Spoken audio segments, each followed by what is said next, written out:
wizard, for I walk in this world.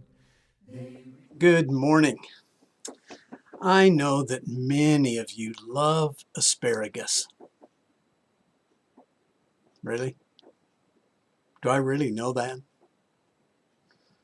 I might suspect it.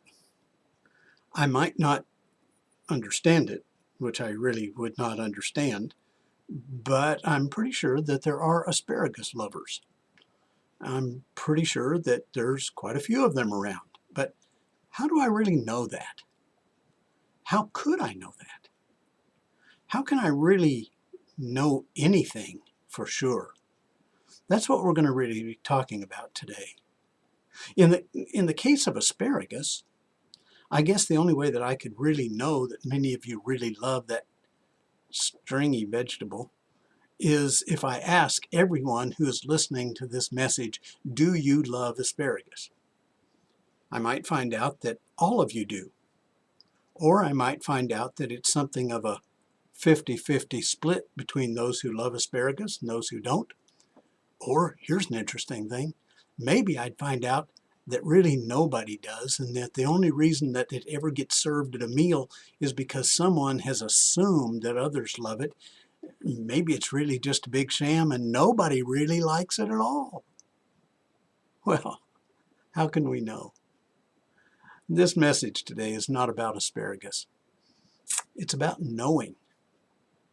And what does it mean for us to really know something? And then when we apply that, how does that apply to the really big questions of life? How can we really know anything spiritually? How can we really know anything at all as far as that goes? There is a study, a subject that is, this is a study of epistemology. It is the study of knowledge itself. Philosophers may come along and they may tell us that we really cannot know anything for certain because nothing is certain. Well, I don't agree with those philosophers. And neither did John as he was writing Scripture. He was sure that we could know for certain a number of things that are really important. He trusted the process of God revealing real knowledge to humans. He said, John said in his gospel, he said, you will know the truth and the truth will set you free. Later on, when he was writing the epistle of 1 John, he talked a lot about knowledge and about knowing and what that really means. Let me read you several scriptures here that are all contained in the book of 1 John. Chapter 2, verse 3, by this we know that we have come to know him if we keep his commandments. Or chapter 2, verses 5 and 6.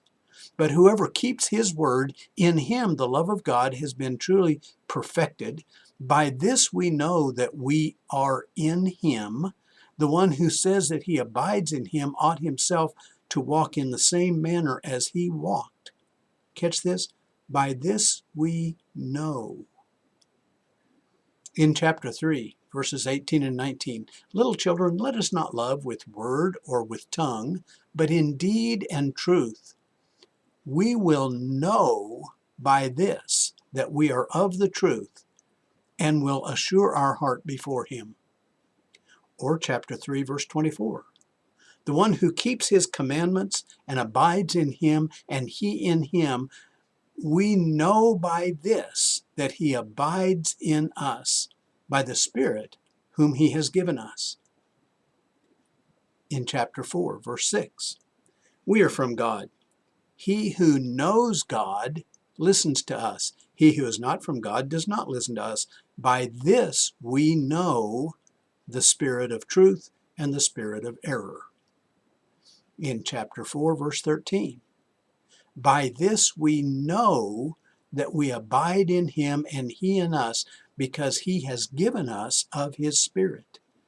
And then finally this, in chapter 5, verse 2, by this we know that we love the children of God, when we love God and observe his commandments. John was certain of the knowledge that Christians should have. He also knew what he knew, and he knew that others should also know it. He knew that real knowledge, certainty, was possible. Certainty. Certainty in matters of faith. That seems almost out of place today. We're used to faith being something that I can feel very strongly about, but you don't necessarily have to share those same convictions. But real knowledge requires certainty that can be shared, certainty that is confident, certainty that will last through all sorts of trials and tribulations. Tomorrow, in tomorrow's daily message, I want to talk about how we can really know what we know. But for today, let's just understand that faith, the faith that we talk about, the faith to which people were obedient in the New Testament, that faith is not a soft, pliable thing that can be turned into whatever we want it to be turned into. Biblical faith is a strong conviction based on strong evidence that transforms people. So today, know that you can know. And today, walk with strength, walk with confidence, and be transformed by that knowledge that you have. Let this be a day of strength in your life, in your faith. And we'll talk more about this tomorrow. Bye. They resound with God's own heart. Oh, let the ancient words impart words of life.